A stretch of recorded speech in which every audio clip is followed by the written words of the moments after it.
Okay, in this video I'm going to show how to prepare the cauliflower for aloo gobi. So one of the first things I'm going to do is, because it takes a while to warm up, I'll just set the oven to, in this case, like 350 to 400 is probably good. It takes about 40 minutes, so it takes a while once the cauliflower's in. This is a nice seasoned baking pan that I like to use for this kind of thing. So I'll first start just by tearing off the big stuff so that I can actually see the core.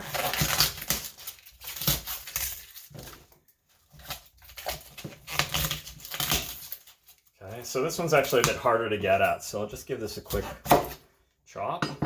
And I like to use pretty much all of it. Like, I'll actually chop up the pith right in the middle for most of my dishes, just because it adds flavor. Sometimes there's a lot of stem to, cauliflower or broccoli. So on one of these, you might find, here, I don't know how well that shows up, but you can see this little black area here. So some of them will have more of that. You just kind of chop that out. Sometimes you even have to kind of dig it out or whatever, but just get those out of there. Give it a rinse, because they're kind of notorious, because I got all the holes and stuff like that.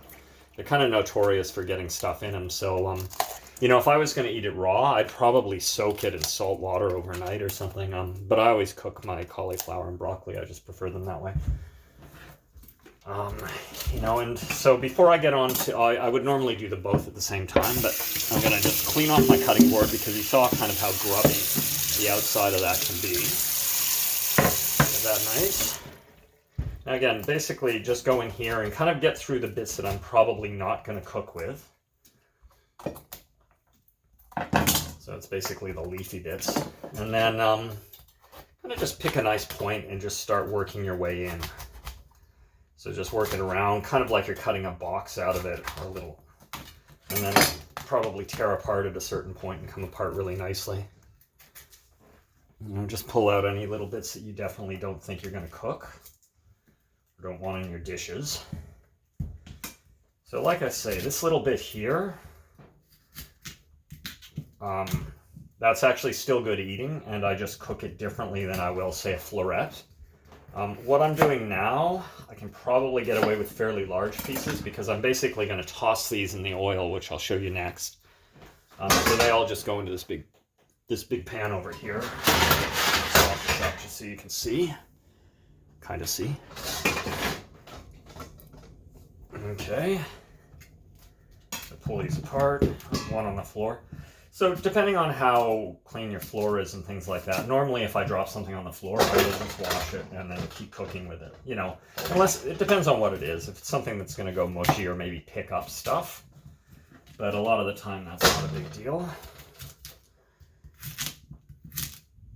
Just get that ready. Because these are being baked, I can go with a fairly big cut. Oh. Cut them up. And then in this case, I want to keep this one, so I'm just going to dice up that stem.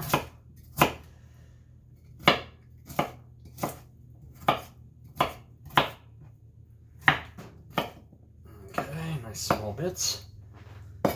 So these are going to fall to the bottom and get a little more oily, and then I'm actually going to separate them as I proceed. Okay, so that's the first bit. I'm just going to pause here.